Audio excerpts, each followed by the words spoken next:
어제 한덕수 전 국무총리 내란 혐의 재판에 윤석열 전 대통령이 증인으로 나왔어요. 원래는 불출석 사유서를 냈다가 네. 이제 재판부가 강하게 구인영장 집행을 예고하니까 오후 재판에 출석을 한 건데 일단 증언 내용을 잠시 영상으로 보고 오겠습니다. 다만 여기 피고인인 한덕수 당시 국무총리께서는 저에게 얘기를 들어보고 재고를 요청하신 적이 있습니다. 네, 구체적으로 뭐라고 이야기를 했습니까? 혹시 기억이 글쎄 나십니까? 그런데 하여튼 좀 반대하는 취지로 대통령 다시 한번 생각해 달라 이런 취지의 하여튼 얘기를 하신 거로 기억이 됩니다. 증인은 뭐라고 답변하셨습니까? 저는 뭐 총리께서 보시는 거와 또 대통령인 내 입장에서는 좀 판단하는 게 다르다. 난 이게 필요하다고 생각하다. 뭐 이런 취지로 저는 총리께서는 저를 설득하려고 그랬고 저는 또 총리를 설득하려고 이렇게 얘기가 좀 됐습니다. 네.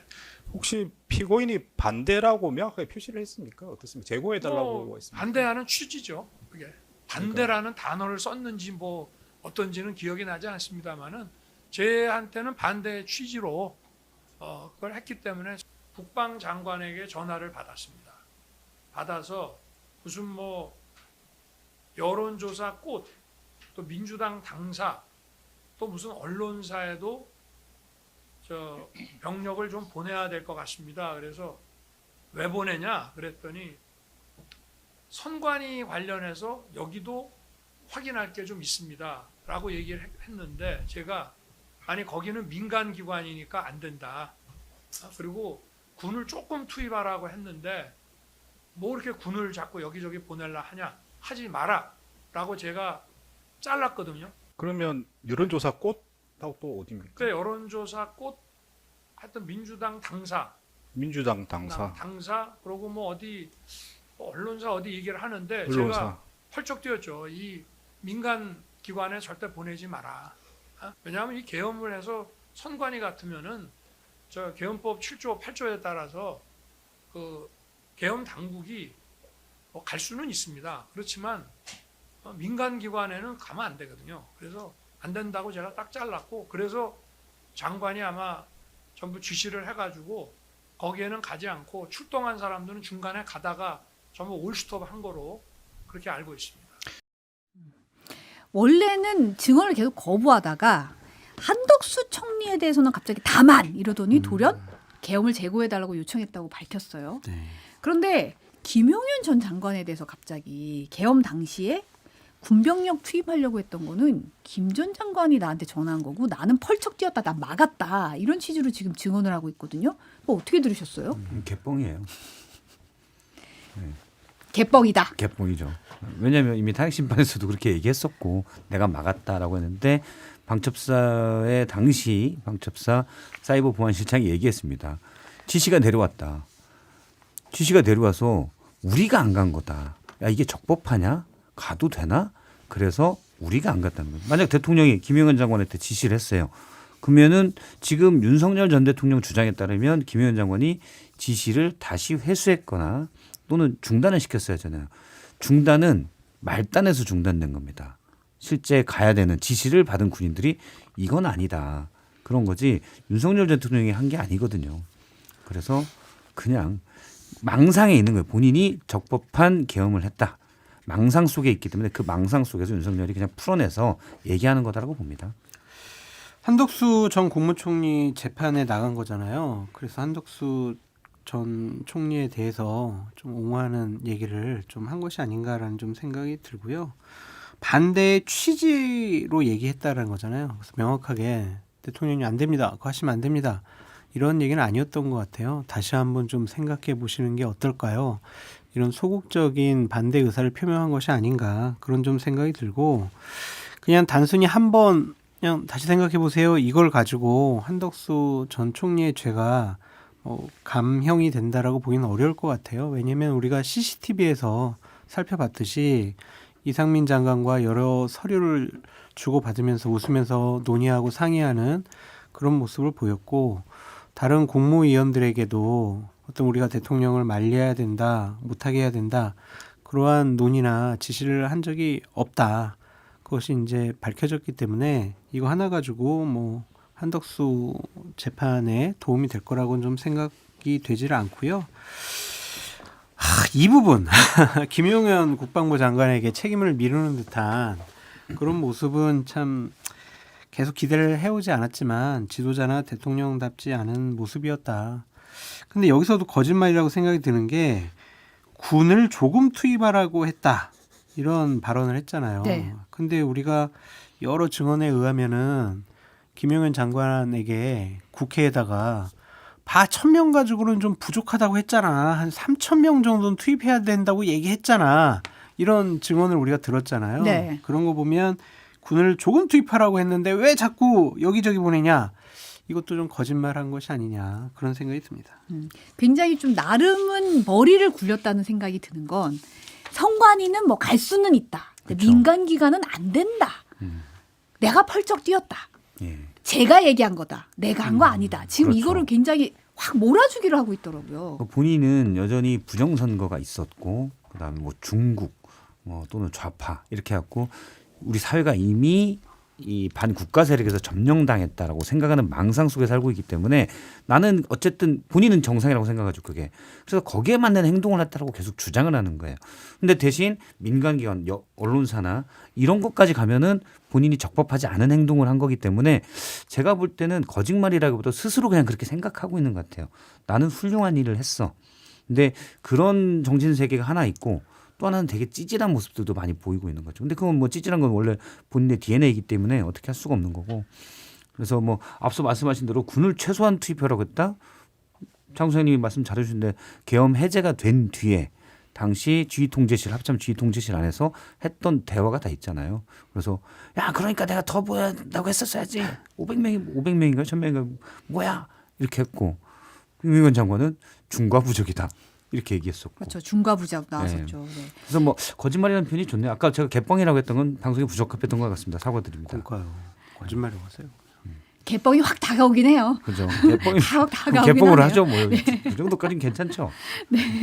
아니 근데 이 한 총리한테 얘기했다는 것도 총리께서 보시는 거와 대통령이 내 입장에서 판단하는 게 다르다 이런 얘기도 했고 그 다음에 그 뒤에 지금은 생략은 됐는데 그 설득하려고 했는데 모든 것을 자세하게 다 얘기해 줄 수는 없어서 하여튼 제 입장이 돼 보시면 다르실 겁니다라는 취지로 얘기를 했다는 거예요.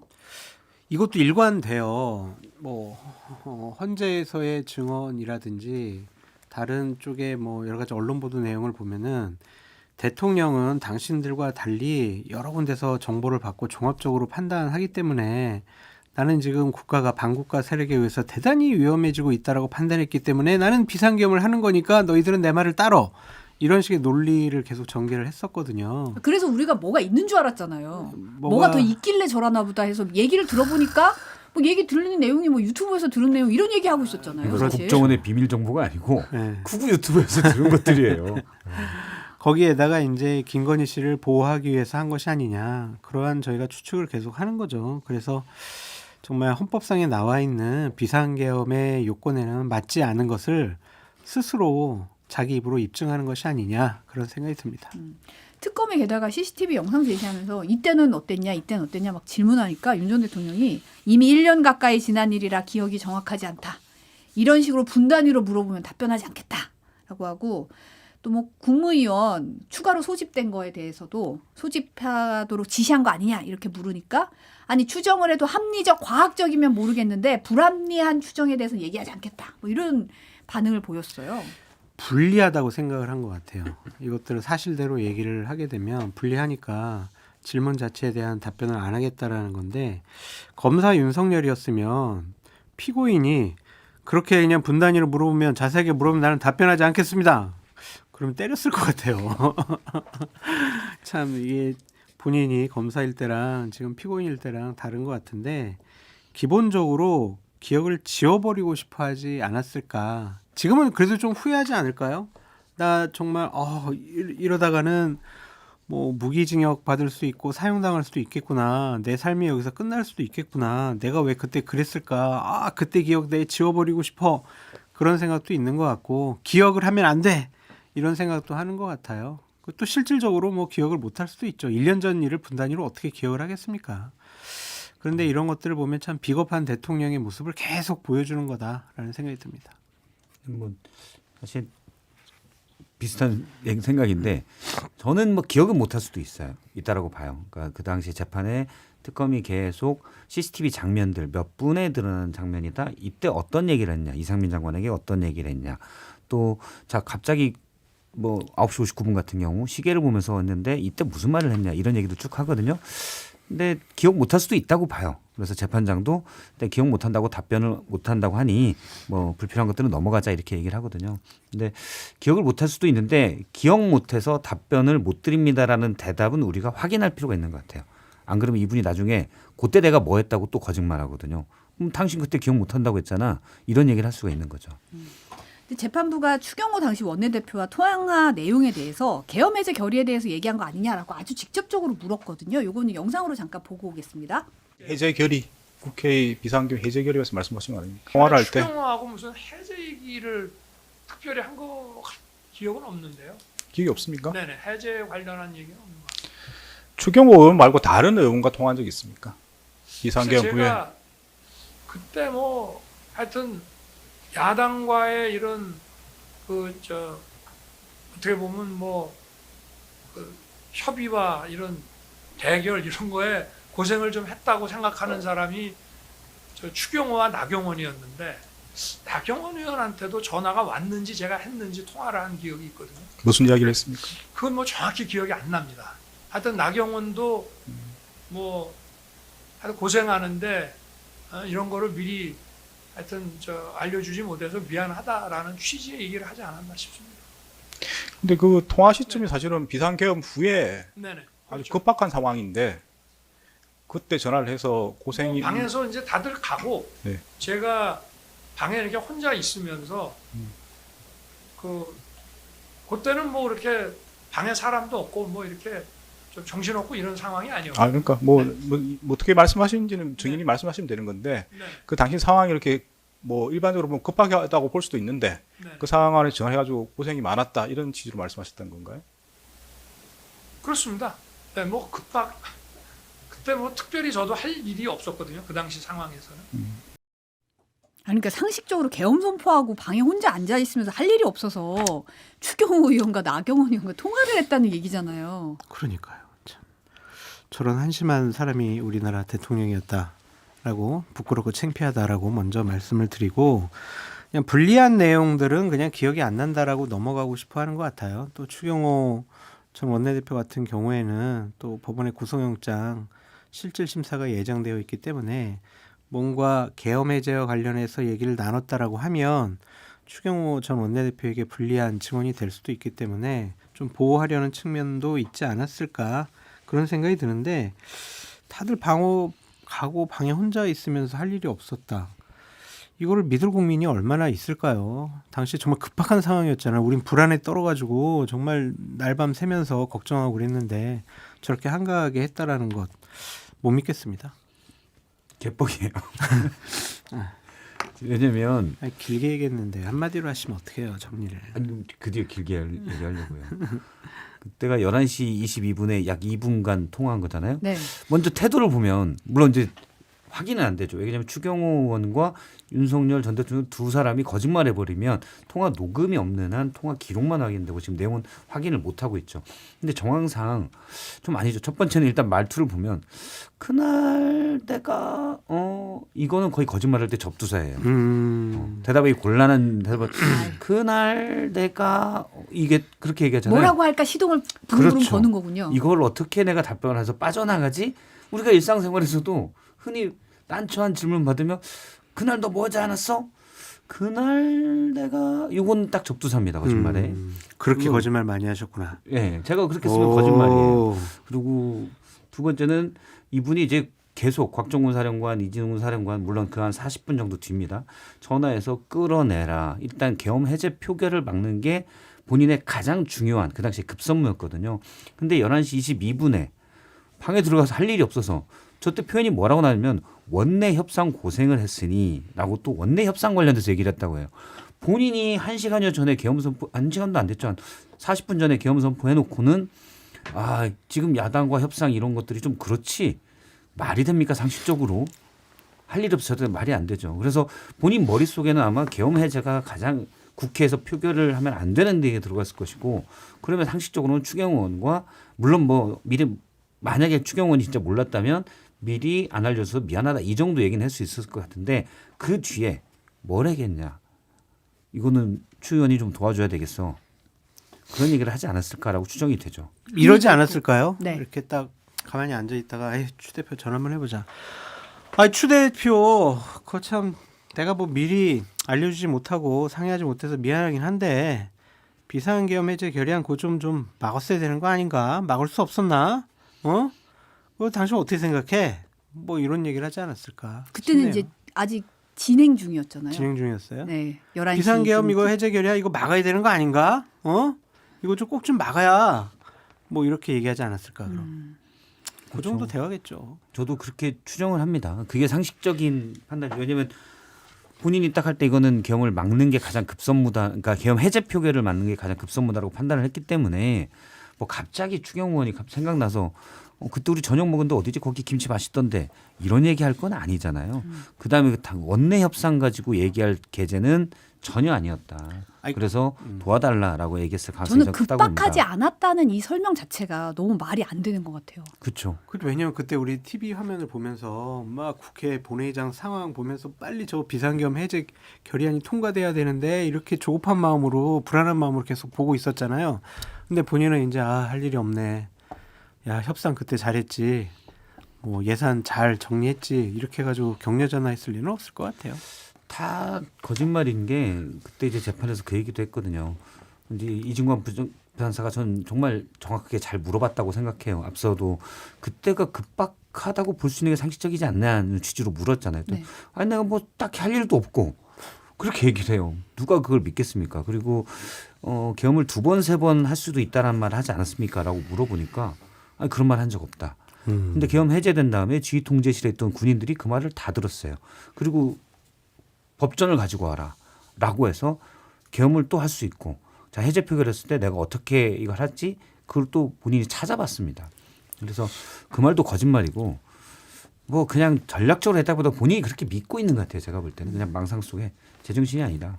어제 김용현 전 장관이 이제 윤석열 피고인보다 먼저 출석을 했거든요. 증인으로 나왔거든요. 그러면서 1시간 가까이 이제 주요 질문에 답변 다 거부했어요. 나중에 나왔으면 좀 어떻게 됐을까? 제가 했어요라고 얘기한 걸 들었으면 어떻게 했을까 싶긴 한데, 근데 김용현 전 장관 측이 이제 변호인이 방청석에서 발언을 시도하다가 감치가 됐거든요. 이 상황 영상으로 잠시 보고 오겠습니다. 누구십니까? 이 법정은 방청권이 있어야만 볼 수가 있습니다. 퇴정하십시오. 네. 퇴정하십시오. 지금 명합니다. 자, 지금 하시면 감시합니다. 나가십시오. 나가십시오. 말씀하시면 감시합니다.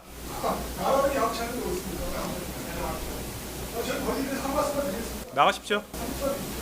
자, 감시합니다. 감시합니다. 그 구검 장소에다 유치하도록 하겠습니다. 이 상황을 본 기자들이 감동을 받았다는 후문을 들었어요. 저래야죠. 판사는 저렇게 네. 엄격한 모습을 보여야죠. 그래서 법에 지엄한 그러한 엄격함을 잘 판사가 얘기했다라는 좀 생각이 들고, 저 변호사가 김용현 전 장관 변호사잖아요. 네, 지기현 판사한테 내란 재판 받고 있지 않아요? 네. 맞아요. 네. 거기서는 아주 되게 자유롭게 얘기하면은 지기현 판사가 아이고 우리 변호사님 이거 주말을 앞두고 너무나 흥분하신 것 같은데 아이고 좀 가만히 좀 계시고요 하면서 그 변호인들의 좀 상식적이 않은 말들도 다 들어주고 배려해 줬잖아요. 그러니까 이 판사도 그럴 것이 아니었을까 그런 생각이 들어서 지기현 판사가 버릇을 좀 잘못 들인 것이 아닌가 그런 생각이 들고, 궁금한 거는 있어요. 그렇게 감치 명령을 몇 번이나 받으면서도 하고 싶었던 말이 뭐였을까? 그것은 좀 궁금합니다. 본인의 정치적인 이분이 자유통일당에 대선 경선에 나섰었어요. 변호사가요? 네. 자유통일당 정광훈 씨가 대표적인 네. 당이죠. 여기에 대선 경선 후보로 나선 적이 있습니다. 그냥 정치행위 하는 거예요. 김용현 전 장관이 조금의 생각이라면 잠깐만 자기 그렇게 너무 나가면 내 재판에 불리한데 뭐 가만히 있어봐. 내가 할 말은 해야겠어. 약간 이런 상황이 아닐까라고 생각됩니다. 물론 김용현 전 장관도 뭐 이렇게 손을 올리면서 엄지척을 하면서 지지자들에게 보내는 모습들을 보면 그분도 뭐 제정신이 아닌 건 마찬가지인 것 같은데 저는 이하상 변호사는 정치 행위를 하고 있다라고 봅니다. 그래서 이분이 자유통일당의 전신인 국민혁명당에서 대선 경선에 출마했었네요. 근데 이제 감치를 이제 재판부가 별도의 감치 재판 열어서 감치 15일 선고를 했는데 재판에서 이제 두 변호사가 인적 사항에 대해서 진술 거부하니까 구치소에서 인적 사항이 제대로 특정되지 않았다. 수용을 거부해가지고 석방이 됐더라고요. 그리고 또 이분 또 유튜브 나와서 막 재판장 막 지금 비판하고 이러고 있대요. 저는 이제 피고인으로 재판을 받아본 입장에서 네. 재판을 받으면 이제 어떠한 절차가 되는지 이제 잘 알고 있거든요. 그냥 방청하는 거랑 당사자가 대부는 거는 상당히 다릅니다. 그래서 막 인적 사항을 물어보고 직업이 뭐냐고 물어보고 그러더라고요. 그것이 어떠한 이 사람에 대한 처분을 하는데 그렇게 중요한 근거가 되는지는 이번에 처음 알았어요. 누가 봐도 그 사람은 신분증도 있을 거고 거기서 발언을 하고 판사가 명령을 했는데도 불구하고 저렇게 구치소에서 인적 사항이 당시에 판사의 재판에서 특정되지 않았기 때문에 이 사람을 교도소에서 감치할 수 없다라고 판단 내리는 것이 이게 맞는 것인가 그런 생각은 드는데 뭐 규정이 그렇다라면 어쩔 수는 없지만은 이건 하나의 또 힌트를 주는 거잖아요. 이제 감치당할 사람들에게 재판장이 인적사항 물어보면 아무 말도 안 하고 가만히 있으면 나는 감치 안 당해. 이런 노하우를 또 알려주는 거가 돼가지고 변호사가 법 기술을 알려준 거네요. 그러네요. 그래서 조금 여러 사람들이 활용할 수도 있겠다 그런 생각이 듭니다. 그럼 보완책이 좀 있어야 될 것 같아요. 그러네. 인적사항을 확인해서 가야 된다는 게 아마 지금 규정이어서 서울구치소에서 일단 본인 입으로 나온 확인이 안 됐다라고 했기 때문에 이게 이제 일단 감치를 할 수 없다라고 해서 정확히 말하면 물론 지금은 석방돼 있지만 그럼 감치가 없어졌냐? 아니죠. 집행이 중단된 거고. 집행명령이 네. 정지된 상황이죠. 그렇죠. 중단된 거고 다시 이제 이분이 인적사항 확인해서 다시 가둬놓으면 돼요. 근데 계속 얘기 안 하면 어떡해요? 얘기할 때까지 기다렸다가 할 수도 있겠죠. 아, 근데 좀 이렇게 이런 법을 절차- 안다는 변호인들이 그렇죠. 이런 식의 법 기술을 발휘해서 이런 식으로 네. 이렇게 국민들 보기에는 아, 저렇게 말이 되나 이런 감정을 불러일으키는 자체가 부적절한 것 같아요. 그렇죠. 아까 말씀을 박성태 실장님이 잘 해주셨듯이 이 변호인들이 이제 김용현 이제 이분에 대해서는 우리가 뭔 노력을 하더라도 감형을 받거나 살릴 수 있는 방법은 없을 것 같다. 그러니까 김용현 전 장관이 형을 받더라도 나는 정치적인 행위를 통해서 보수우파 진영에서 어떤 변호사로서 또한 정치인으로서 거듭나는데 도움이 되는 근거를 좀 마련해 보겠다. 그런 생각이 있는 것 같습니다.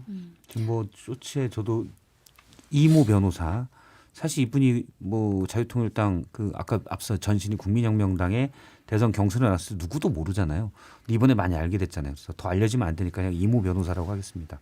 이 이모 변호사 관련된 저 앞서 난동 피우는 거를 좀 영상을 따려고 이렇게 막 찾아봤는데 이미 구구 쪽에서는 영웅 대접이 됐더라고요. 네. 근데 정확히 흔히 유튜브 쇼츠에 제일 많이 나오는 제목이 요즘 참교육인데 이진관 부장판사가 참교육은 일단 시켰다. 근데 교육 효과는 없을 것 같긴 해요. 룰루님이 참 좋은 거 가르친다라고 말씀하셨고 담배가게 순금이님은 장난한 것 저게 기술이라고 포장도 하면 안 된다. 라고 해서 에아렌달님은 감치하는 경우가 거의 없다고 하는데 정말 상식적으로 있을 수 없는 일들이 일어나고 있다. 하셨는데 사실은 예전에 그 아주 예전에 이제 군사독재 시절에 네. 인권 변호사들이 사실 이거를 그렇죠. 감치를 당했잖아요. 네. 어떻게 보면 군부 독재에 항의하는 학생들을 변호하기 위한 변호인들이 감치를 당했는데 아이러니하게도 이 내란 재판에서 이런 일이 일어나고 있는 게 그러네요. 참 역사의 아이러니라는 생각이 좀 들기도 합니다. 정치적인 확신범들이 이러한 행동을 하는 것 같아요. 김건희 씨 재판이 어제 처음으로 중계가 됐어요. 사실 재판이 시작되는 부분까지만 촬영이 허용돼서 실제 중계는 한 1분 50초 정도 나왔거든요. 긴 머리에 안경과 마스크를 쓴 모습이었고 이제 뭐 회색 코트를 입고 나와서 어제 재판이 사실 문서 증거 확인하는 서증 뭐 그런 재판이어서 특검이 증거 설명할 때 김 씨가 엎드린 채 고개 파묻기도 하고 또 오후에는 출정할 때도 어지러워서 몇 번 넘어졌다. 퇴정하게 해달라라고 건강 문제를 호소했는데 재판부가 누울 수 있는 장치 있냐라고 침대형 휠체어 들여가지고 누워서 재판 받았다고 하더라고요. 계속 보석을 요구하고 있잖아요. 그러면은 저렇게 공개된 장소에서 나 진짜 아프고 몸이 안 좋아요. 나 진짜 정말 보석 좀 해주세요. 그런 것을 요구하기 위한 헐리우드 액션이라고 해야 될까? 아니면 진짜 아플까? 그런 생각도 좀 듭니다. 여러 가지로 보면. 저는 뭐 저 정도면 건강이 안 좋다기보다도 혹시 건강해지지 않았나라는 생각도 좀 들고요. 규칙적인 식사와 수면 이게 좀 이루어지지 않을까는, 그러니까 나와 있을 때보다는 그런 생각도 좀 들고. 근데 뭐 본인이 어지럽다고 계속 하니까 사실 신기한 게 계속 아픈 척하다 보면 아파요. 본인이 제일 당황스럽죠. 아픈 척했는데 갑자기 아프네? 본인이 당황스러운데 실제 그럴 수도 있다고 봅니다. 그래서 근데 뭐 거기에서 퇴정보다는 또 만약에 본인이 쓰러지기라도 하면 재판으로서도 부담이 되니까 들 것에 그냥 어쨌든 재판에는 계속 나와 있어야 된다라는 원칙은 지켜줬다라고 봅니다. 어제 이제 신문 내용들이 좀 김건희 씨에게 아픈 불리한 부분들이잖아요. 명태균 씨에게 뭐 아우 여론조사 우리 뒤지고 있는데 어떻게 해야 돼요? 이렇게 물어본다든지 또 통일교 측에 뭐 여사님께 아주 고가의 선물을 드리고 싶은데 건진 법사 전성배 씨랑 문자 주고받은 것도 오픈됐으니까 상당히 그런 불리한 질문에 본인 스스로 대답을 안 하기 위해서 나는 아파야만 해. 그런 생각도 있었던 것 같다. 그렇게 말씀드립니다.